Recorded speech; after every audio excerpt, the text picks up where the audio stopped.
Next part हमारा बोला है न्यूट्रॉन। न्यूट्रॉन क्या है भाई, तो ध्यान से देखो, न्यूट्रॉन भी एक पार्टिकल है जो कि बेसिकली कैसा होता है, ये हमारे न्यूक्लियस के अंदर होता है। और इसके बारे में कुछ बेसिक चीजें क्या है, ध्यान से देखो। तो सबसे पहले भाई कि इज चार्जलेस, ये इसका अच्छा सा पार्ट है क्या कि इस पे कोई चार्ज नहीं होता, ये न्यूट्रल होता है, ठीक है। फंडामेंटल पार्टिकल ये भी होता है, ठीक है, slightly greater mass than the electron. ये बहुत इंपॉर्टेंट पार्ट है क्या कि आप लिख सकते हो मास ऑफ प्रोटॉन, क्या लिखेंगे बच्चों यहाँ पे, हम लिखेंगे mass of neutron is greater then mass of proton. मतलब कि जो प्रोटॉन का मास होता है बच्चों, वो न्यूट्रॉन के मास से थोड़ा सा कम होता है। मतलब कि जो मास ऑफ न्यूट्रॉन है वो ज्यादा हैवी होता है मास का न्यूट्रॉन का। तो क्या लिखोगे कि weight of neutron is greater than weight of proton. ये भी बात बहुत इंपॉर्टेंट है। बात समझ में आई क्या सबको? बात समझ में आ गई कि अगर न्यूट्रॉन का मास ज्यादा होता है तो उसका वेट भी ज्यादा हो जाएगा। और ये प्रोटॉन के कंपैरिजन में बोल रहा हूं मैं, ठीक है। आगे देखो, अब बच्चों क्या होता है रेस्ट मास इसका, तो बच्चों इसका रेस्ट मास बिल्कुल इतना ही होता है क्या, 1.67 10⁻⁻27, जो कि अप्रोक्सीमेटली ज्यादा नहीं, थोड़ा सा डिफरेंट होता है किससे, न्यूट्रॉन प्रोटॉन के मास से। तो क्या लिखोगे, मास ऑफ, तो लिखा है, छोड़ो इसको, आगे बढ़ते हैं।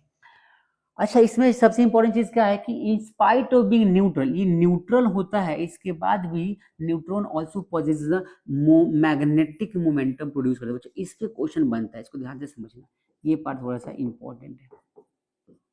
मतलब कि मैग्नेटिक मोमेंट शो करता है कि मतलब इसके पास कुछ मैग्नेटिक मोमेंट होता है, कुछ इसके अपने क्या होते हैं, कुछ अपने बेटे एक पॉजिटिव एक नेगेटिव, ऐसे करो, इसके पास एक पोल टाइप होता है, मैग्नेटिक मोमेंट शो करता है।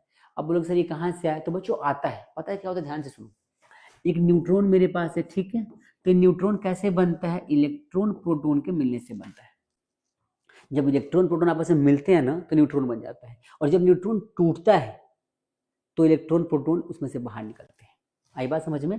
तो बेसिकली ध्यान से सुनो, तो एक न्यूट्रॉन अगर मेरे पास है बच्चों, तो ये दो पार्ट में डिवाइड होता है, एक बन गया इससे क्या, इलेक्ट्रॉन, एक बन गया प्रोटॉन। तो एक माइनस एक प्लस, तो यहाँ पे देखो एक डाइपोल मोमेंट टाइप बन रहा है, एक मोमेंट क्रिएट हो रहा है, डाइपोल मोमेंट। तो ये चीज भी एक बहुत इंपॉर्टेंट पार्ट है जो आपको समझ के चलना है कि dipole moment, dipole magnetic moment show करता है, ठीक है। बढ़ेंगे इसके बारे में बाद में। क्या सीखा हमने कि न्यूट्रॉन जो होता है इस ये बना होता है किससे, ये इलेक्ट्रॉन प्लस प्रोटॉन से बना होता है, और इलेक्ट्रॉन प्लस प्रोटॉन आपस में मिलकर क्या बना सकते हैं, न्यूट्रॉन को बना सकते हैं। तो एक न्यूट्रॉन जो होता है वो बेसिकली टूटता है तो न्यूट्रल हो जाता है।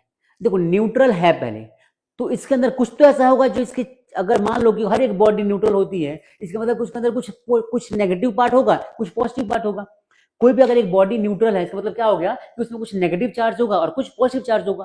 तो नेगेटिव पॉजिटिव इक्वल कब होंगे, जब दोनों का मास, दोनों के चार्जेस इक्वल होगा। तो ऐसा होता है इलेक्ट्रॉन प्रोटॉन के केस में। तो मतलब क्या हो गया कि न्यूट्रॉन जो होता है बच्चों, ये तो होता है क्या, न्यूट्रल, लेकिन जब ये मिलता है तो इलेक्ट्रॉन प्रोटॉन दोनों आपस में मिलके इसको दोबारा ये बना सकते हैं, और टूटेगा तब भी इससे क्या, इलेक्ट्रॉन बनेगा, और क्या बनेगा, प्रोटॉन बनेगा। ये बहुत इंपॉर्टेंट पार्ट, ध्यान रखना, ठीक है भाई, क्लियर हो गया। चलिए भाई आगे बढ़ते हैं। अब क्या बोला है, हाँ 100 सेकेंड के लिए ऐसा होता है कि न्यूट्रॉन ना ये रह सकता है ऐसे मतलब न्यूक्लियस से बाहर। अच्छा, न्यूट्रॉन जो होता है मोस्टली बेटा न्यूक्लियस के अंदर होता है, इससे बाहर आते अनस्टेबल हो जाता है, ये क्या हो जाता है, अनस्टेबल हो जाएगा। मतलब कि न्यूट्रॉन के बारे में बोलूं अगर मैं, तो न्यूट्रॉन क्या होता है, ध्यान से सुनो, न्यूट्रॉन इज बेसिकली अनस्टेबल। कहां पे, आउटसाइड, आउटसाइड द एटम। जैसे एटम के अंदर है स्टेबल है, अपनी जगह पे है, जहां उसकी घर, जहां उसका घर है, अपने घर में तो हर कोई मस्त मौला होता है, नहीं, हम तो अपने घर में ही ऐसे, अपने घर में है तो मस्त है, अच्छे से तरीके से, जिस कंडीशन में, स्टेबल कंडीशन में होना चाहिए वो है। जैसे घर में हम होते हैं तो क्या करते हैं, अच्छे से मतलब कंफर्ट जोन के कपड़े पहनते हैं, जैसे शॉर्ट्स डाल लिए, टी शर्ट डाल लिए, कंफर्टेबल फील हो जिसमें, बाहर आते हैं थोड़ा सा बन के सज के ऐसा कुछ। तो वैसा ही ये हमारा न्यूट्रॉन है, अपने अगर ऑर्बिट में है, मतलब अपनी जगह पे, मतलब न्यूक्लियस के अंदर है तो स्टेबल कंडीशन में होता है, लेकिन न्यूक्लियस से बाहर आते हैं अनस्टेबल हो जाएगा।